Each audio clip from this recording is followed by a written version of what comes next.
Mesdames et messieurs, bonsoir et bienvenue à cette session d'information dont je vous présente tout de suite le sommaire. Ce jeudi 18 novembre, le Premier ministre Samanou Kondé est revenu répondre aux préoccupations des élus députés nationaux par rapport au budget national exercice 2022. L'état de siège ne doit pas être prolongé en série continue. Les élus du Nord Kivu et Ituri qui récusent cette décision ont eu l'occasion d'expliquer devant le chef de l'État lui-même et qui les a reçus.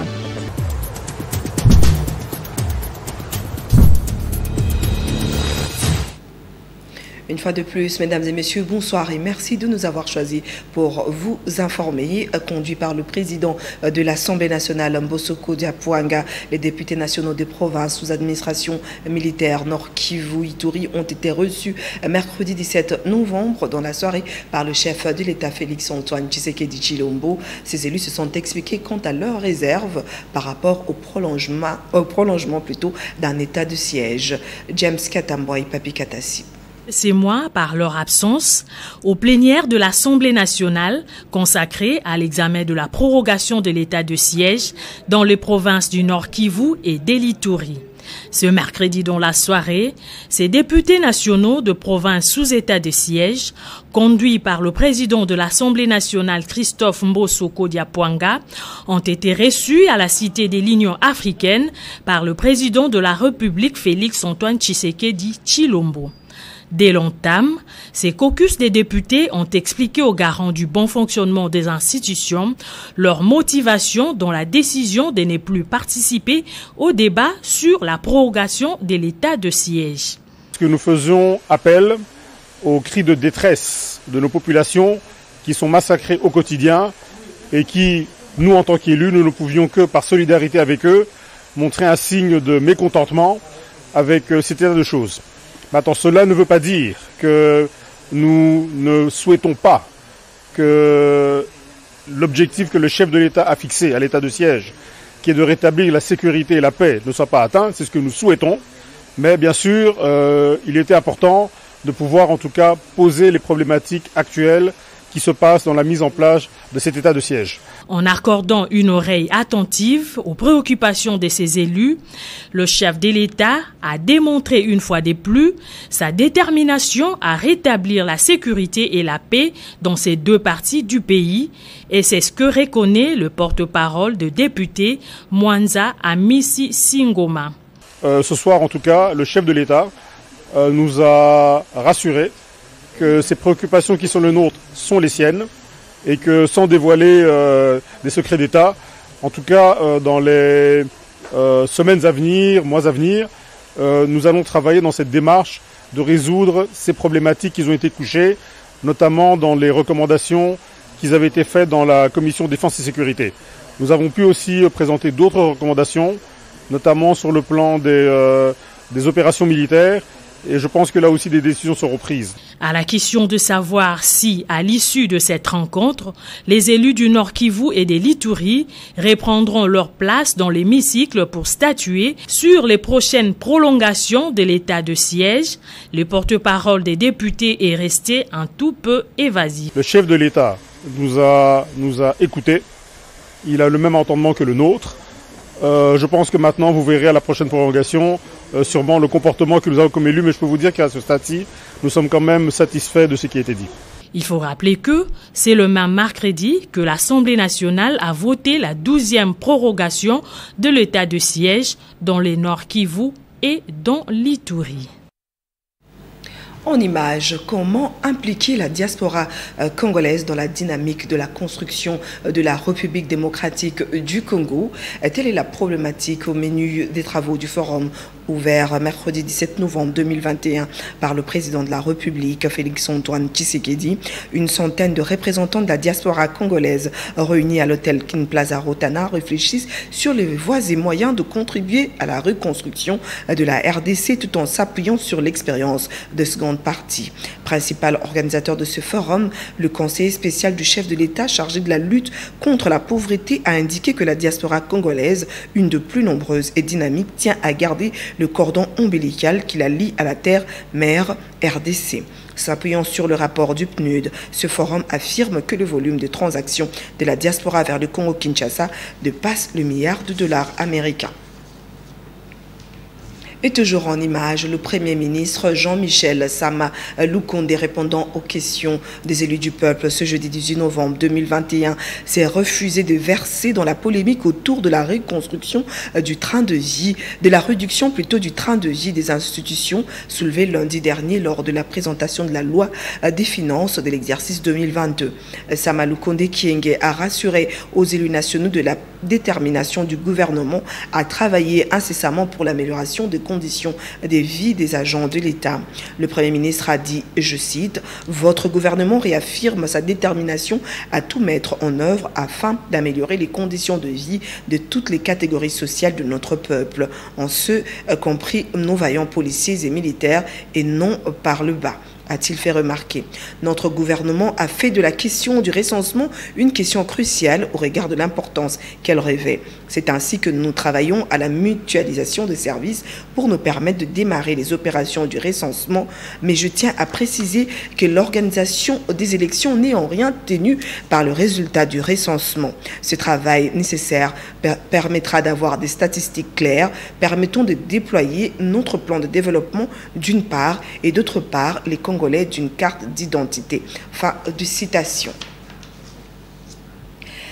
James Katamba et Papi Katassi nous font dire que le Premier ministre Sama Lukonde a lancé les travaux de la table ronde sur la vaccination contre la Covid-19 en République démocratique du Congo. Suivez.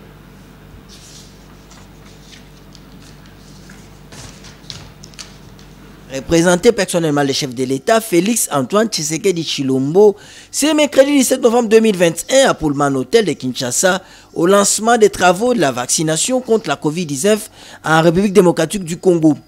Tout a commencé par l'hymne national, suivi du mot du conseiller spécial du chef de l'État et coordonnateur de la Task Force présidentielle de la réponse contre la Covid-19, le docteur Roger Kamba. Prenant la parole, le ministre de la Santé, le docteur Jean-Jacques Mbungani, s'est apaisanti sur le pourquoi de ces travaux et l'importance de la vaccination contre la Covid-19 en République démocratique du Congo avant d'inviter le chef du gouvernement à procéder au lancement des travaux d'ouverture.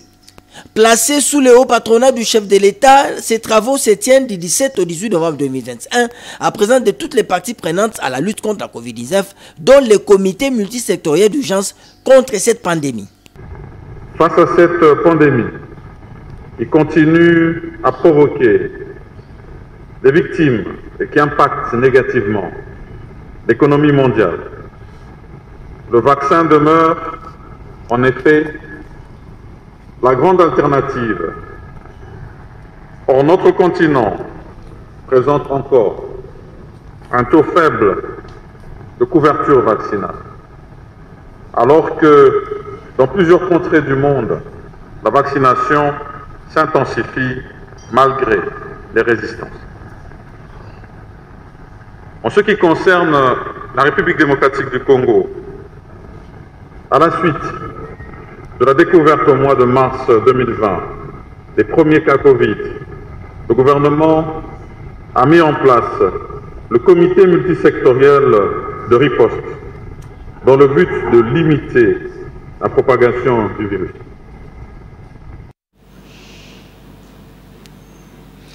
Et c'est ce jeudi 18 novembre 2021 plutôt que le congrès entre le Sénat et le 26 Assemblée provinciale a été clôturé par une déclaration commune ayant les ABC de la logistique et comment fonctionner avec l'administration dans un contexte de décentralisation. Les élus administratifs de toutes les 26 assemblées savent comment harmoniser pour bien en évoluer. Éric Izami. Porteur Michel Kanyimbu, les échanges entre le sénateur, président des assemblées provinciales et leur directeur administratif ont tourné autour de thématiques de la fonction de contrôle de l'assemblée provinciale, la fonction des édits, la fonction de représentation des élus provinciaux, la fiscalité provinciale et les objectifs pour le développement. Occasion pour le professeur Évariste Bochab, également sénateur, l'un des panélistes, d'appeler les exécutifs provinciaux et les organes délibérants à une collaboration pour le développement de leurs entités après les avoir édifiées sur la légistique. Présentant une grande lisibilité, intelligibilité, car quand on élabore les édits, qui sont des lois au niveau provincial, ces édits, c'est pour le bon fonctionnement de la province, mais le premier destinataire de ces édits, c'est la population. Si ils sont élaborés dans un langage, comment dirais-je, qui n'est pas compréhensible, dans un langage à peu près ésotérique, ces édits n'ont pas de raison d'être. Je dis que la légistique comme telle, ce n'est ni un art, ni une science, c'est à la fois une technique et une méthode pour mieux élaborer les textes législatifs. La clôture de ces congrès, Sénat et les assemblées provinciales de la République démocratique du Congo s'est clôturée jeudi 18 novembre 2021 par une déclaration lue au niveau du Palais du Peuple, siège du Parlement national. Sachez aussi qu'un protocole d'accord relatif à la mise en place d'un cadre permanent de concertation et de suivi de réforme des finances publiques au Congo, Kinshasa, a été signé mardi 16 novembre 2021 au Fleuve Congo Hôtel Kinshasa. Le gouvernement, mieux les ministères des Finances, intensifient l'information de l'administration fiscale, mais avec le COREF, beaucoup d'autres actions restent à réaliser. Éric Izami, une fois de plus. Finances publiques en RDC, un protocole d'accord relatif à la mise en place d'un cadre permanent de concertation a été signé. Occasion de présenter le projet de la stratégie actualisée de la réforme dénommée Plan stratégique de la réforme des finances. Ce nouveau plan vient succéder à une première stratégie qui était de même nature et qui a été adoptée par le gouvernement au mois de mars 2010, il y a 11 ans déjà.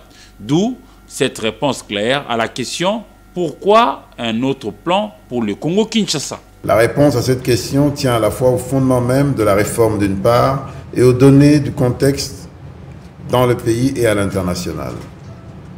Au sujet des fondements des nouvelles réformes en matière de finances publiques, il est primordial de relever un principe philosophique selon lequel un État qui ne se réforme pas est un État qui se fragilise.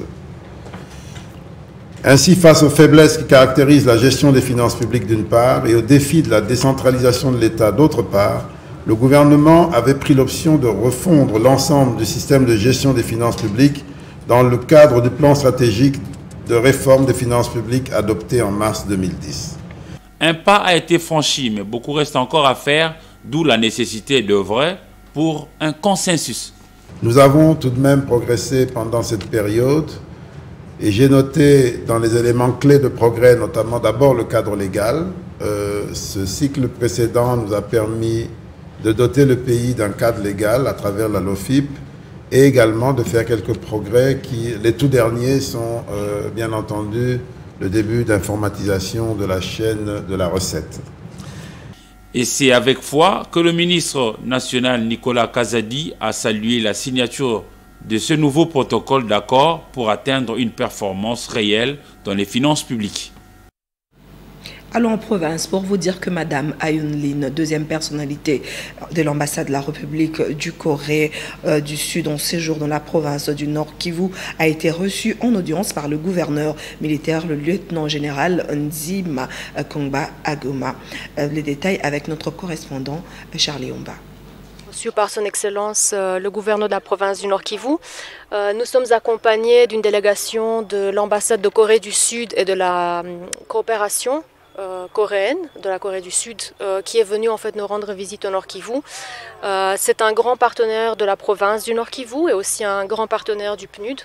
Donc nous avons tenu tout d'abord avec la délégation à présenter nos civilités à son Excellence de 1 et deuxièmement présenter aussi la délégation qui nous accompagne et aussi expliquer les objectifs de la présence de cette délégation de très haut niveau dans la province du Nord Kivu. Donc l'objectif de cette mission Nord Kivu, c'était d'abord pour la première fois, comme vous le savez, on vit dans un contexte assez particulier. On vient de passer 1 année et demie, presque 2 années assez particulières avec le Covid. Donc pour nos partenaires coréens, c'était l'opportunité pour la numéro 2 de l'ambassade de Corée de faire une première visite à l'extérieur de Kinshasa. Et elle a choisi en fait la province du Nord Kivu pour faire cette visite. Et deuxièmement, donc au-delà de cette imprégnation qu'ils souhaitaient avoir de la province du Nord Kivu, c'était aussi faire un suivi des projets qu'ils ont soutenus. Il y a notamment 2 projets spécifiques qu'ils ont soutenus à travers le PNUD, en coordination avec le PNUD. C'est un premier projet en soutien au leadership des femmes et des jeunes dans certaines entités territoriales décentralisées. Et un deuxième projet qui vise beaucoup plus l'appui à la coordination des activités de stabilisation et de développement pour la province du Nord Kivu. Et toujours à Goma, l'Observatoire volcanologique de Goma, OVG en sigle, précise qu'il n'y a aucune imminence de l'éruption volcanique de Nyamulagira, comme cela a été répondu partout sur les réseaux sociaux. Le directeur de l'OVG indique que le volcan Nyamulagira ne présente aucun danger pour la population de ville de Goma en RDC et Gisenyi au Rwanda. À suivre. Le volcan Nyiragongo qui menace directement la ville de Goma et celle de Gisenyi, là il y a la stabilité. Donc la population n'a pas à s'inquiéter à ce moment, puisque les observations que nous avons, que ce soit instrumentales, visuelles et celles d'hier, la situation est normale. La dernière éruption de Nyamulagira, qui était externe, ça date de 2011. En 2014, l'éruption a commencé à l'intérieur. Une éruption interne de Nyamulagira. Et ça continue. L'activité continue, quelquefois ça s'arrête, ça reprend, ainsi de suite, mais à l'intérieur. Alors, nos observations d'hier, nous avons été au Nyamulagira, on a fait plus de 2 heures de temps dans le cratère de Nyamulagira en train d'observer. Nous avons trouvé que il y a 2 puits qui sont actifs dans les cratères, donc 2 puits qui sont actifs. Alors les 2 puits, l'activité est intense et nous voyons des fumerolles. Selon nos observations scientifiques, ces fumerolles montrent que l'activité magmatique n'est pas très loin. Union des associations culturelles pour le développement de l'Ituri, UNADI, a décrété 2 jours de deuil national et sous activités sur toute l'étendue de cette province à partir de vendredi 19 novembre. Aïnou Bin Ekwale, président de cette structure, l'a dit aujourd'hui, jeudi, lors d'un point de presse. Charlie Omba, témoin de l'événement. Pour toutes les communautés de l'Ituri. Et ce sont ces communautés qui sont vraiment des communautés souffrantes et depuis qu'on a connu les atrocités, nous avons perdu beaucoup de nos confrères, beaucoup de nos consoeurs. Seuls pendant la période de l'état de siège, ça fait déjà 6 mois, nous venons de perdre plus de 1000 personnes.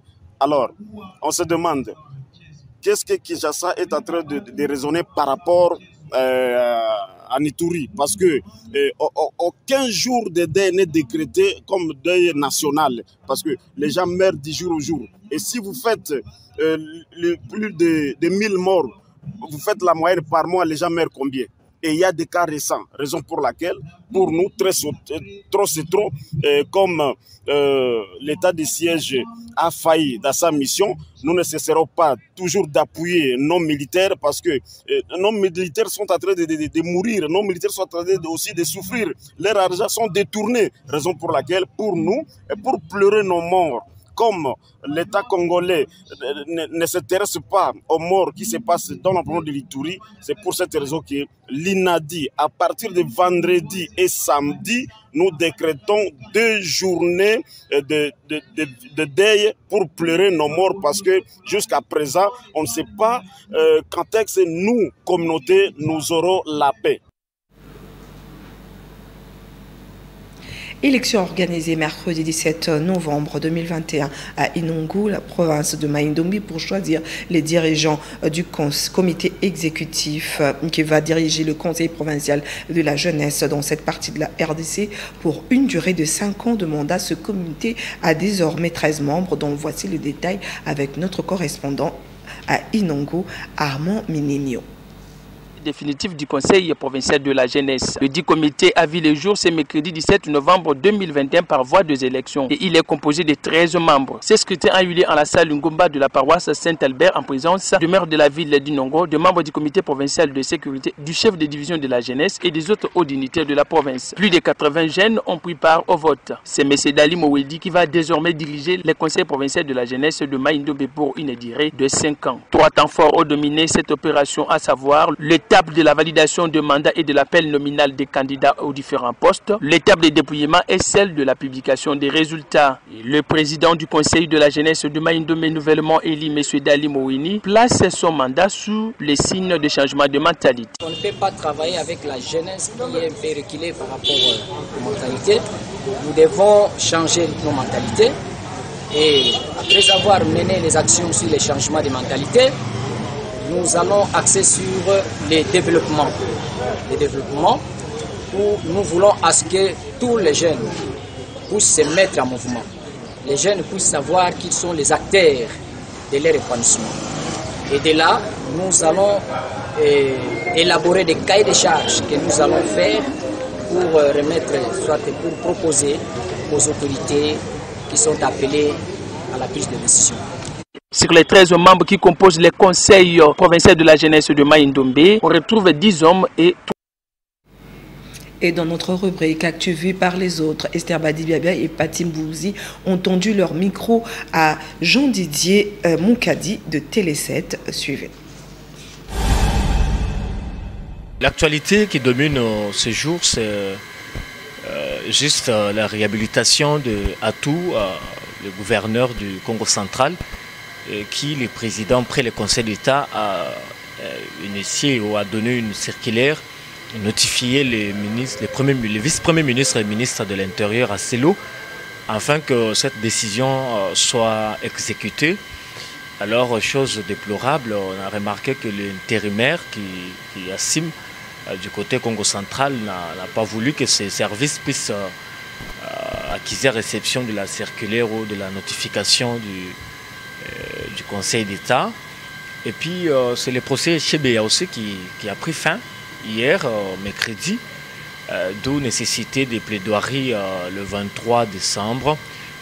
À cela, nous attendons quand même que la justice soit faite, afin que les responsabilités soient partagées. L'actualité également, c'est juste l'affaire de Chinoises qui sont venues ici d'une manière illégale. Le procès a ouvert ses portes hier. Aujourd'hui, le procès va continuer où les responsabilités seront encore partagées. Ce que nous avons aussi déploré, c'est voir que dans notre pays, et là où l'argent peut entrer pour subvenir peut-être aux besoins de la population, il y a des individus qui prennent pour d'autres fins, comme le cas du divisionnaire des affaires étrangères qui a octroyé des visas d'une manière illégale. Parlons sport à présent dans ce journal. Attendu pour ce 23 novembre 2021, le verdict dans l'affaire qui oppose la République démocratique du Congo au Bénin continue d'alimenter la polémique dans le milieu sportif congolais. Papi Katassi revient sur le contour de cette affaire sportive. Le 17 novembre 2021, depuis Zurich en Suisse, la FIFA a informé les deux fédérations sportives, à savoir la Fédération congolaise de football association et la Fédération béninoise de football, sur la réclamation déposée dans le cadre du match RDC-Bénin joué le 14 novembre 2021. Dans cette missive, la FIFA dit « À cet égard, nous souhaitons informer la Fédération béninoise de football ainsi que la Fédération congolaise de football association que la réclamation susmentionnée sera soumise à un membre de la commission de discipline de la FIFA le 23 novembre 2021 pour examen et décision conformément à l'article 14 du règlement de la Coupe du Monde de la FIFA 2022, compétition préliminaire, ainsi qu'aux articles 46 et 54 du Code disciplinaire de la FIFA. Au vu de ce qui précède, dit la FIFA, la Fédération congolaise de football association a la possibilité de fournir au secrétariat de la commission de discipline de la FIFA tout commentaire qu'elle juge approprié sur la réclamation subventionnée, le cas échéant au plus tard le 20 novembre 2021, ainsi que tout document jugé nécessaire. Au-delà de cette réclamation de la Fédération béninoise de football, il faudra fixer l'opinion sur un certain nombre de choses. À des faits de jeu ne peuvent faire l'objet d'aucune réclamation. Elles sont définitives et sans appel, sauf mention contraire dans les codes disciplinaires de la FIFA. Il en va de même pour les éventuels cas relatifs à l'utilisation de la technologie sur la ligne de but ou de l'assistance vidéo à l'arbitrage. En cas de réclamation infondée ou déraisonnable, la commission de discipline de la FIFA peut infliger une amende. Clément de la FIFA, la RD Congo dans ces dossiers sera tout simplement blanchi. Complément d'information dans cette revue de presse sélectionnée et commentée pour vous par Papi Katassi.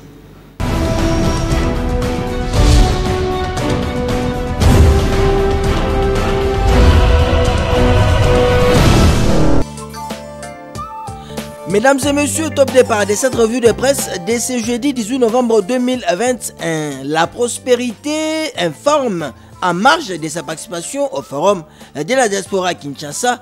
Félix Tshisekedi appelle les Congolais de l'étranger à plus d'action pour le décollage de la RDC. Encore notre confrère, le président Félix Antoine Tshisekedi Tshilombo a pris part active au forum de la diaspora qui s'est tenu hier, mercredi 17 novembre 2021 à Rotana Hotel dans la commune de la Gombe. Au cours de cet événement qui a connu la participation des présidents de deux chambres du Parlement et de plusieurs personnalités du pays, le président de la République a souligné le rôle que doit jouer la diaspora congolaise pour l'intérêt supérieur de la nation. Un rôle, nous dit notre confrère, fondé sur des actions de grande envergure au profit de la République du Congo. Dans son mot de circonstance, nous dit notre confrère, le président Félix Antoine Tshisekedi Tshilombo a réaffirmé son souci majeur de voir tous les Congolais disséminés à travers le monde contribuer au processus de décollage de la RDC par des initiatives à impact visible. Abordant le même chapitre, le quotidien L'Avenir évoque Fachi veut assouplir la loi sur la nationalité.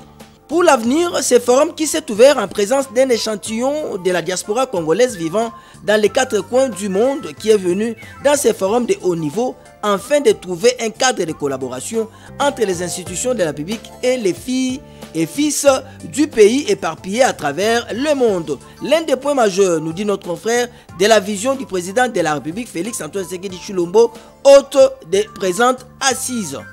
Parlons budget 2022, véritable plébiscite d'après l'Institut de sondage Éco d'opinion. Budget 2022, Jean-Michel Samalou Konde Kenge recueille 87% d'opinions favorables, nous dit la prospérité. Notre confrère revient sur les principaux projets financés par le budget 2022.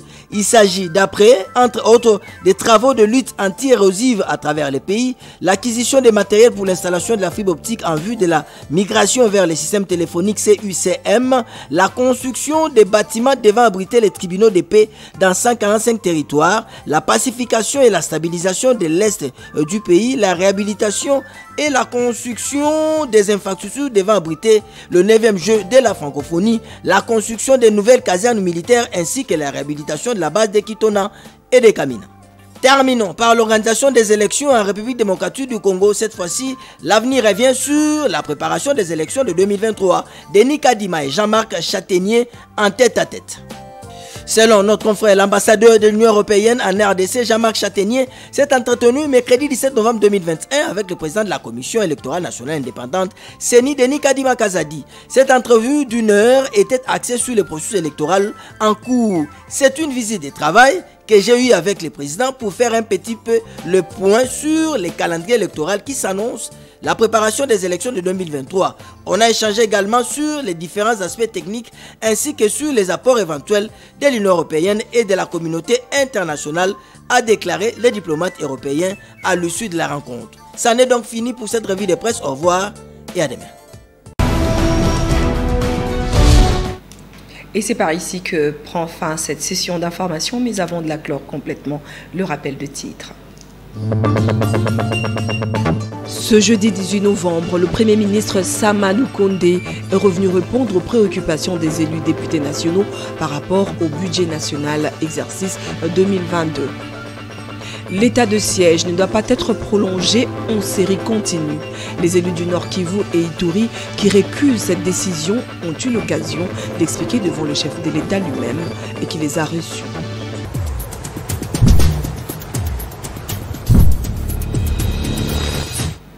Mesdames et messieurs, au revoir et merci à vous d'avoir suivi cette session d'information. Je vous retrouve très prochainement. Demain matin, Esther Badibia sera là pour vous informer. Entre-temps, bonne suite de programme sur votre chaîne.